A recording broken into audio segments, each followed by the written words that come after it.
কণ্ঠ, সর্বদা সত্যের পথে। আজ অর্থাৎ 12ই মে নাইট টহলদারি করবার সময় অফিসার সূত্র মারফত খবর পান যে একজন ব্যক্তি কোনো অপরাধমূলক কাজের উদ্দেশ্যে রামপুরহাট দুনিগ্রাম পিচ রোডের কাছে সন্দেহজনকভাবে ঘোরাঘুরি করছে। সেই খবর মোতাবেক উক্ত মারগ্রাম থানার কর্মরত অফিসার ঘটনাস্থলে গিয়ে সন্দেহভাজন ব্যক্তিকে আটক করেন এবং তাকে জিজ্ঞাসাবাদ করেন। উক্ত ব্যক্তির পরিচয় জানায় যে সে মারগ্রাম থানার বামদেবপুর গ্রামের বাসিন্দা। তার নাম উৎপল মাল, বয়স 27 বছর, বাবার নাম তপন মাল।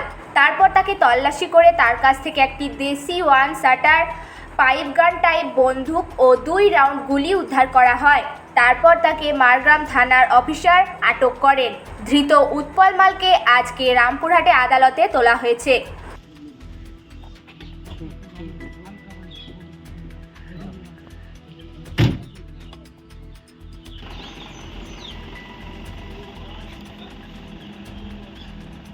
ব্যুরো রিপোর্ট, বীরভূমের কণ্ঠ।